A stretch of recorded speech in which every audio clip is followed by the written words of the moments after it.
अगर आप एक स्टूडेंट हो, एमएस एग्जीक्यूटिव यूजर हो या डेटा एनालिस्ट यूजर हो या तैयारी कर रहे हो जाने के लिए इस फील्ड में या किसी भी इंडस्ट्री में जाने के लिए तैयारी कर रहे हो, तो एक्सेल ऐसा टूल्स है जो हर जगह यूज हो रहा है। इसमें हम अपने काम को ऑटोमेशन में कैसे डालते हैं वो हम आज चीजें देखेंगे, जो complete end to end automation होने वाला है। यानी इस काम को डेली आता था, ये काम यूजर डेली इस काम को मैनुअल करता था और इस काम को हमने प्रोसेस पूरा ऑटोमेशन में डाल दिया। देखो कैसे ऑटोमेशन में डालते हैं, पहले काम को समझते हैं। तो यहां मेरे पास आप देख रहे हैं 3 शीट है, राइट। पहला शीट है ये इसमें डेटा हमारा रॉ फॉर्म में आता है। तो इस शीट में मटेरियल नंबर है, परचेजिंग डॉक्यूमेंट नंबर है, इसी तरह बहुत सारे कॉलम्स आपको दिखे यहाँ पे दिए गए हैं। ये क्या करता है, यूजर इस डेटा को जो इसे कॉलम स्पेसिफिक कॉलम चाहिए उसको एज अ सेकंड पार्ट में लेकर आता है। जो कॉलम इसे चाहिए तो कुछ इतने ही कॉलम रखने हैं। फिर इस कॉलम के बेस पे, इतने सारे कॉलम के बेस पे तीसरे में वो समराइज करता है। ये काम उसको मैनुअल करना पड़ता है। समराइज में क्या क्या निकालता है भाई, जो यहाँ पे ये नंबर है आपका, ये जो नंबर है आपका मटेरियल नंबर, अगर आप देखेंगे ये मटेरियल नंबर है, तो इस मटेरियल नंबर के अगेंस्ट में वो क्या करता है, क्वांटिटी 3 ईयर का यानी ऑर्डर क्वांटिटी को कंसोलिडेट कर रहा है। फिर पर ईयर कितना निकल के आ रहा है, यानी 3 साल का, तो डिवाइड बाई क्या कर दिया, डिवाइड बाई 3 कर दिया, तो 1 साल में 4 आ रहा। फिर प्राइस कितना है, प्राइस, अब प्राइस वाले सिचुएशन में क्या है इस चीज को समझो। यानी अगर मैं की बात करूं तो इसमें जो प्राइस लेकर आना है वो करंट वाला लेकर आना है। जैसे अगर आप देखोगे ये मल्टीपल टाइम रिपीट है, इसके अंदर मैं आपको दिखाता हूं by selected by sales value. तो ये देखोगे मल्टीपल टाइम, तो जो प्राइस है वो लेटेस्ट वाले डेट का चाहिए। लेटेस्ट वाले डेट दैट मींस कि अगर आप देखेंगे ये हमारा 6/8/2025 सबसे लेटेस्ट है, तो इसी डेट का प्राइस लेकर आना, तो ये भी थोड़ा हमारे लिए क्या है, चैलेंज है। उसके बाद इसका करेंसी भी लेकर आना है, ये सारी चीजें लेकर आनी है। फिर प्राइस इंसार में ये सारी चीजें टोटलिंग करनी है। तो इस पूरे प्रोसेस को ऑटोमेशन में हम कैसे डालें, वो मैनुअल करता है 1 by 1, पाइवट लगाता है, ऑर्डर क्वांटिटी करता है, फिर वीलुकअप लगाता है, एक चीजों को सारी डिटेल लेकर आता है, बार बार मैनुअल करना पड़ा। चलो अब हम काम पूरा फुल ऑटोमेशन में एंड टू एंड डालने वाले। तो आइए चलते हैं अपने वीडियो। इससे पहले अगर आप इस वीडियो को यूट्यूब चैनल पर देख रहे हैं तो चैनल को सब्सक्राइब करके बेल आइकन जरूर प्रेस कर ले, और इस वीडियो को अगर आप फेसबुक या इंस्टाग्राम पेज पे देख रहे हैं तो वीडियो को लाइक कर दे, पेज को फॉलो कर ले, जिससे आने वाली हर वीडियो की नोटिफिकेशन आपको पहुंचती रहे। क्योंकि हम यहाँ रियल वर्ल्ड डेटा के ऊपर एग्जांपल लेकर आते हैं कि जिससे आप कंपनी में काम करने जाए तो आपको प्रॉब्लम फेस ना करना पड़े और आप कोई सा भी इंटरव्यू क्रैक कर ले जाए। आइए चलते हैं। सबसे पहले मैं क्या करने वाला हूं, मैंने एक फाइल और ओपन कर ली है जिससे मैं देख सकूं क्या क्या कॉलम फील्ड लेकर आनी है। सिंपल, इसको कर्सर यहां पे रखना है, डेटा टैब पे जाना है, गेट डेटा से भी कर सकते हैं या फ्रॉम टेबल रेंज यहां पे भी दिया है, या गेट डेटा पे आप जाएंगे फ्रॉम अदर सोर्स में, यहां पे भी फ्रॉम टेबल रेंज आपको मिलेगा। इस पे क्लिक करिए, जैसे क्लिक करेंगे सारा डेटा ऑटोमेटिक सेलेक्ट हो जाएगा और जस्ट ओके कर देना है, राइट। ओके हो जाने के बाद अब हम करेंगे क्या, इसमें मुझे कौन कौन से कॉलम रखने हैं। तो अगर मैं देखूं तो ये क्लीन डेटा में कौन कौन सा कॉलम रख रहा है उस चीज को हम देख लेते हैं यहाँ पे। एक सेकेंड, उससे पहले देखने के पहले मैं काम करता हूँ, क्लोज एंड लोड इसको करता हूँ, क्योंकि हम अपना कर्सर यहाँ पे रख लेते हैं क्लीन डेटा पे, राइट, जिससे मैं आइडेंटिफाई कर सकूं कि मुझे कौन कौन से कॉलम करने हैं। फिर से यहाँ पे अब मुझे इसे फिर से पावर क्वेरी के विंडो में ओपन करना है, तो यहाँ पे जाएंगे क्वेरीज एंड कनेक्शन में और एडिट क्वेरी फिर कर देंगे, तो ये फिर से पावर क्वेरी के विंडो में ओपन हो जाएगा। अब यहाँ से कौन कौन से कॉलम रखने हैं, तो मटेरियल है, परचेजिंग डॉक्यूमेंट है, डॉक्यूमेंट डेट। तो मटेरियल को सिलेक्ट किया, कंट्रोल की होल्ड करके परचेजिंग डॉक्यूमेंट, और क्या है डॉक्यूमेंट डेट, सप्लायर, और उसके बाद ठीक है मटेरियल नंबर, परचेजिंग डॉक्यूमेंट हो गया, परचेजिंग डेट है, आइए देखते हैं इधर, ये है डॉक्यूमेंट डेट है, यहाँ पे देखिए डॉक्यूमेंट डेट सप्लायर, तो डॉक्यूमेंट डेट सप्लायर इसको भी सिलेक्ट कर लिया, यानी 4 सिलेक्ट हो गए। उसके बाद आपको देखते हैं यहाँ पे आपका है प्लार करके है कुछ, एक बार देख लें कौन सा कॉलम है, प्लांट करके, तो ये प्लांट को सिलेक्ट कर लिया। उसके बाद storage location order quantity, storage location order quantity को सिलेक्ट कर लिया, और उसके बाद नेट प्राइस और करेंसी है, तो यहाँ पे मैं देखूंगा नेट प्राइस और करेंसी है, बाकी सारे कॉलम को रिमूव अदर कॉलम्स कर दिया। सिंपल इतना, ये मेरे पास परफेक्ट क्लीन डेटा मेरे पास आ गया। अब समराइज करना है, यानी ये डेटा मुझे लेकर भी आना है, ये भी डेटा रखना है, एक अलग टेबल होना चाहिए, और समराइज का एक अलग। तो इसी को क्या किया, कॉपी किया और इसी को एक बार और पेस्ट कर दिया, तो 2 बार डुप्लीकेट थी, ये मैंने लिख दिया, इसको F2 करके रीनेम किया और इसका नाम दे दिया क्लीन डेटा। क्या नाम दे दिया इसका, क्लीन डेटा, जिससे जब भी रॉ डेटा आए तो रेफ्रेश करे तो ऑटोमेटिक क्लीन डेटा अपडेट होता रहे, उतना ही कॉलम सेलेक्ट हो। इस टेबल में अब हम क्या करने वाले, इस टेबल में हम समराइज करने वाले हैं, यानी ग्रुपिंग करने। तो यहाँ पे हम लिख सकते हैं समराइज। तो अब समराइज क्या करना है भाई, मटेरियल के अगेंस्ट, क्योंकि मटेरियल मल्टीपल टाइम रिपीट है तो उसके अगेंस्ट में हमें क्या करना है, इसके ऑर्डर क्वांटिटी को क्या करना है, जोड़ देना है। ऑर्डर क्वांटिटी को, कितनी ऑर्डर क्वांटिटी, इस मटेरियल की टोटल कितनी ऑर्डर क्वांटिटी, ये समराइज करना है। तो देखो इसको हम एम फंक्शन लिख के करते हैं, इसको आप एक और मेथड से करते हैं, लेकिन थोड़ा एम फंक्शन से आपको दिखाते हैं। एम फंक्शन में चीजें क्या होती है कि अगर एम फंक्शन आप चीजें डेप्थ में सीखते हैं ना तो आप क्रिटिकल से क्रिटिकल डेटा क्लीनिंग कर सकते हैं, क्योंकि यूजर इंटरफेस में चीजें लिमिटेड होती हैं कि आप वहां पे दे दिया है जैसे सम करना, डिवाइड करना, ग्रुपिंग करना, लेकिन एम फंक्शन का यूज करते हैं तो देखो चीजें कैसे और भी आसान हो जाती हैं। मतलब क्रिटिकल डेटा क्लीनिंग आप कर सकते हैं, आपको एग्जांपल भी यहां पे बता देते हैं, राइट। तो देखो कैसे जैसे यहां मुझे क्या करना है, तो यहां पे एक फॉर्मूला होता है टेबल डॉट ग्रुप। क्या फॉर्मूला होता है, थोड़ा इसको बड़ा कर लेता हूं जिससे आपको शो कर सकूं, राइट। फॉर्मूले का नाम है table dot group, table group, ये फॉर्मूला मैंने ले लिया। टेबल एज टेबल हमेशा हमारा क्या होता है भाई, एम फंक्शन अगर आपने जानते हो प्रीवियस स्टेप होता है, तो रिमूव अदर कॉलम, क्योंकि इसी ये जो प्रीवियस स्टेप के अंदर ही सारे हेडर आ रहे हैं, सब कुछ प्रॉपर होके। तो अब पूछा की, ये की एज एनी, यानी की दैट मीन्स की भाई किस की के बेस पे आप ग्रुपिंग करना चाहते हैं, भाई इसी का ग्रुपिंग करना चाहते हैं ना, इसके मटेरियल नंबर पे। तो यहाँ पे डबल कोट में सेम स्पेलिंग, क्योंकि केस सेंसिटिव लैंग्वेज है, राइट। अगर एक कैपिटल स्मॉल में बाकी सारे यानी कैमल लैंग्वेज है तो पूरा कैमल ही होगा, एम कैपिटल बाकी स्मॉल ही होने तो एरर देने लगेगा। अब उसके बाद बोल रहा है भैया aggregated column as a list. तो लिस्ट हमेशा, जिसने एम फंक्शन हमारे कोर्स में सीखा वो जानता होगा कि लिस्ट हमेशा हम करली ब्रैकेट में पास करते हैं। तो aggregated column as a list, यानी अगर मान लो कि यहाँ पे भाई एक कॉलम पे मटेरियल नंबर आ गया आपका, तो मटेरियल नंबर के बगल में दूसरा कॉलम भी होगा, तो उस कॉलम का नाम क्या रखेंगे भाई, टोटल ऑर्डर रख देते हैं। लिस्ट बोला इसलिए हमने यहाँ पे करली ब्रैकेट के अंदर पास करते जाएंगे टोटल ऑर्डर। उसके बाद कॉमा देंगे और यहां पे ईच लगाएंगे। क्यों ईच लगाएंगे, क्योंकि क्या है भैया, aggregated column as a list.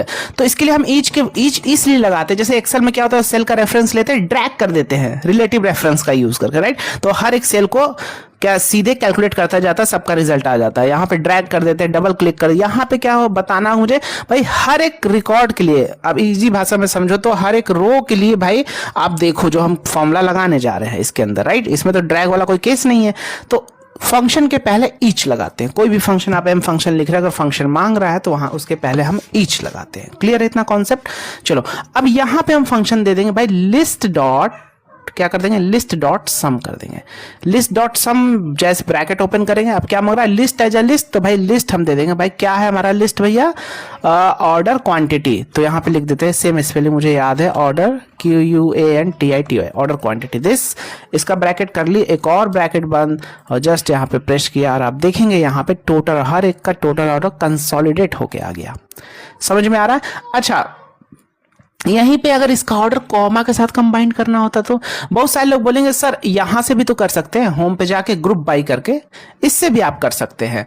इससे करने के लिए क्या होगा, सिंपल आप इस पे क्लिक करेंगे और ग्रुप बाई यहां से भी कर सकते हैं। यहाँ पे देखो बेसिक, तो मटेरियल के बेस पे करना, मटेरियल को सिलेक्ट कर लिया, क्या करना, काउंट की सम, यहाँ पे न्यू कॉलम का नाम दे देना जो हमने अभी दिया, list as a list. Operation क्या करना है, काउंट करना है कि सम करना है, और न्यू और कौन सा कॉलम है जिसपे सम करना, ऑर्डर क्वांटिटी एडजस्ट होके, तो वही चीज यहाँ पे भी आ जाएंगी। आप ट्राई करना है एक बार। लेकिन हमने एम फंक्शन इसलिए जरूरी हो जाता है, अभी मैं आपको समझाने वाला हूं, कि अगर मुझे उस सारे क्वांटिटी को कॉमा डिलीमीटर के साथ कंबाइन करना, तो यहाँ पे कुछ ऐसा ऑप्शन नहीं है ग्रुप बाई के अंदर। आपको एडिटिंग करनी पड़ेगी और आप तभी कर पाएंगे जब आपको एम फंक्शन के नॉलेज होंगे, राइट। तो यहां पे अगर मुझे करना है कंबाइंड, तो मैं इस लिस्ट डॉट सम की जगह मैं क्या कर दूंगा, देखना यहां पे मैं क्या करने वाला हूं, यहां पे मैं जो लिस्ट डॉट सम किया मैंने ईच लगाने के बाद मैं क्या कर दूंगा बताओ, text dot combine, text combine. ठीक है। अब ये क्या पूछा, टेक्स्ट एज अ लिस्ट, तो लिस्ट वही भाई, ऑर्डर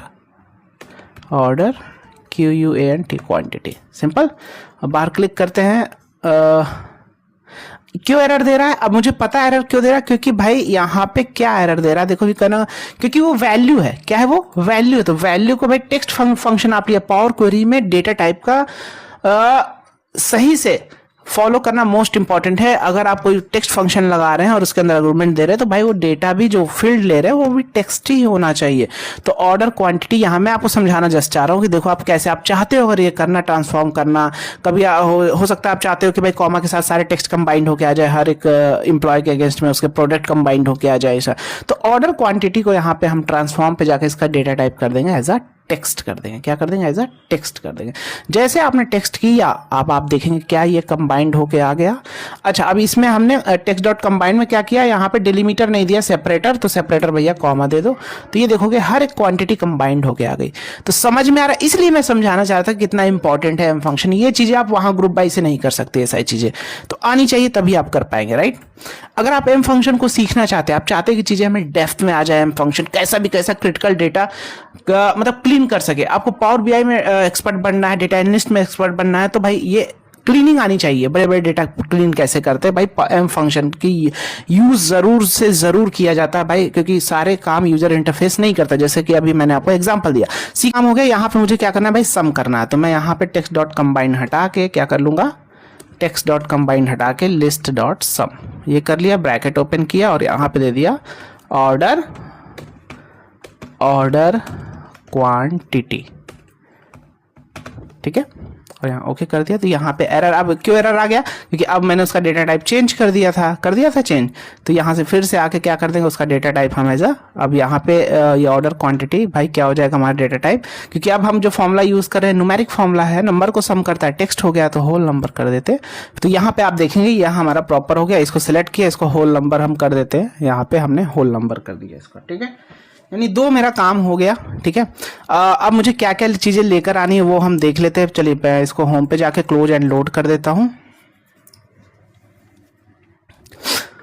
और अब मैं दूसरे टेबल पे क्लिक करके जो चीज़ें रिजल्ट में लेकर आनी है, क्वांटिटी एक ईयर का ये भी निकालना है, तो फिर से यहीं पे राइट क्लिक करके एडिट क्वेरी चला जाऊंगा। अब लिखा लूँ यहाँ पे एक नया कॉलम ऐड करना है। तो चलो आप नया कॉलम ऐड करने के लिए आप यहाँ से भी जा सकते हो, ऐड कॉलम पे जाके कस्टम कॉलम, या हम डायरेक्ट एम फंक्शन लिख के कर सकते हैं, लेकिन आपके लिए थोड़ा ईजी हो जाए तो हम यहाँ पे कस्टम कॉलम पे डायरेक्ट चले जाते हैं, राइट। यहाँ पे हमने नाम दे दिया भाई क्या है वह चेक कर लेते हैं, क्वांटिटी फॉर 3 ईयर्स, यहाँ पे क्वांटिटी 1 ईयर, क्वांटिटी 1 ईयर, ठीक है। और यहाँ पे सिंपल अब क्या करना है भाई, यहाँ पे इसको लेना है, एक सेकेंड मटेरियल, यहाँ पे भाई टोटल ऑर्डर, और ये टोटल ऑर्डर को लेना है। तो इक्वल टू क्या, दिस टोटल ऑर्डर इंसर्ट किया, डिवाइड बाय क्या कर दिया, क्योंकि ये 3 साल का है ना, तो डिवाइड बाय 3, तो 1 साल का निकल के आ जाएगा। जस्ट ओके किया तो आप देखेंगे 1 साल का आ गया। तो इसको भी होम पे जाके क्या कर दिया, होल नंबर, ट्रांसफॉर्म पे जाके इसका भी डेटा टाइप कर दिया होल नंबर। इतना क्लियर है। उसके बाद क्या है, प्राइस लेकर आना, और करेंसी, प्राइस और करेंसी कहाँ से, क्लीन डेटा से लेकर आना है, लुकअप करके। अब देखो यहाँ पे बहुत सारे लोग प्रॉब्लम फेस करते हैं, गलत आ जाता है, तो इस चीज को ध्यान से समझना। तो मुझे भाई अलग में नहीं करना, यहीं पे करना है। तो मैं क्या करूंगा, इसी टेबल पे क्लिक करूंगा, होम पे जाऊंगा, सॉरी ट्रांसफॉर्म, होम पे ये मर्ज क्वेरीज है, यहाँ पे कर लूंगा, ये है मर्ज क्वेरीज, यहाँ पे मर्ज क्वेरी करूंगा, ना कि मर्ज क्वेरी एज अ न्यू करूंगा तो नया टेबल क्रिएट हो जाएगा, इसलिए मुझे यहीं पे करना है। तो भाई ये मेरा कॉमन वैल्यू क्या है, मटेरियल, लुकअप करते हैं तो दोनों में कॉमन फील्ड होनी चाहिए, तो यहाँ पे कॉमन की दिस है, और क्लीन डेटा में कॉमन दिस, तो दोनों देखो 42 रोज दोनों में है, मैच कर गई। जस्ट ओके किया, ओके करने के बाद एक्सपैंड, अब यहाँ देखो प्रॉब्लम, क्योंकि 42 रोज थी हमारी टोटल, देखो 4 कॉलम और 42 रोज है ओनली।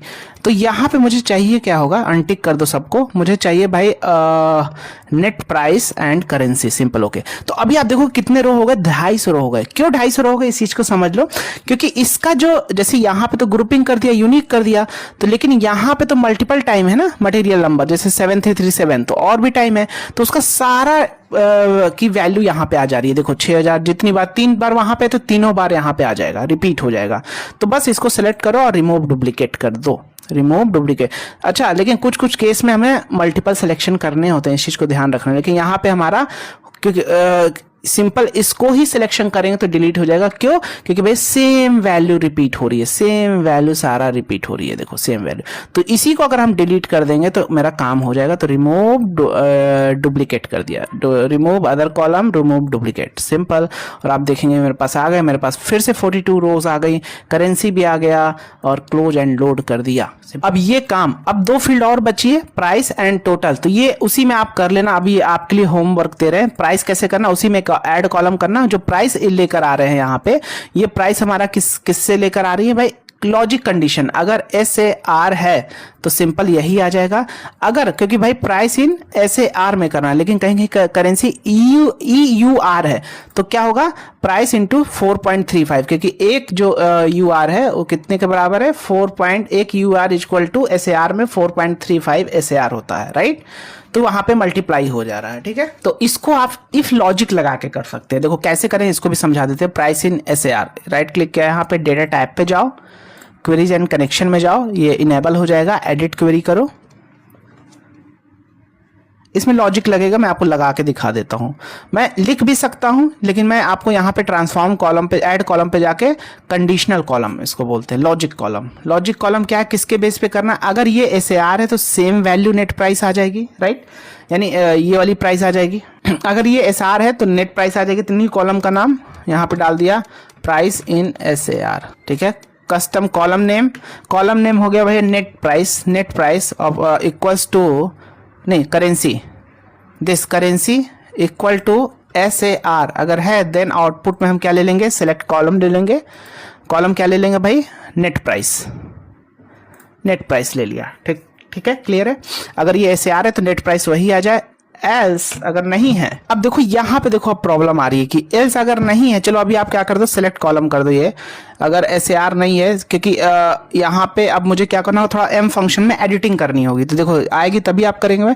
तो एल्स में भी हम क्या कर देते हैं, अभी नेट प्राइस ही ले लेते हैं, फिर वहां पे जाके करेक्शन कर देंगे। जस्ट ओके कर दिया, तो सभी में देखो सेम प्राइस ही आ रही है। जहां SAR है वहां पे ये, लेकिन EUR के केस यहां पे अब हम क्या एडिटिंग कर देंगे, यहां पे देखो फॉर्मूले के अंदर each if currency equal to SAR then net price, else net price into 4.35, simple सा एडिटिंग किया। और आप चेक करोगे तो यहाँ पे जहां पे SAR था सेम हो गया है, जहां पे EUR है वहां पे देखो ये आ गया। इसको जस्ट होल नंबर, ट्रांसफॉर्म पे डेटा टाइप जाके होल नंबर कर दो, होम पे गया, क्लोज एंड लोड कर दिया, सिंपल। तो ये पूरा का पूरा ऑटोमेशन हो चुका है। अब आपको ये क्लीन डेटा रखने की जरूरत नहीं है, इसकी भी जरूरत नहीं है, रिजल्ट की भी जरूरत नहीं है। अब ये टेबल हमारा रॉ डेटा, इसका नाम डाल दीजिए, जब भी डेटा आएगा यहीं पे डाल दो, बस रिफ्रेश कर दो,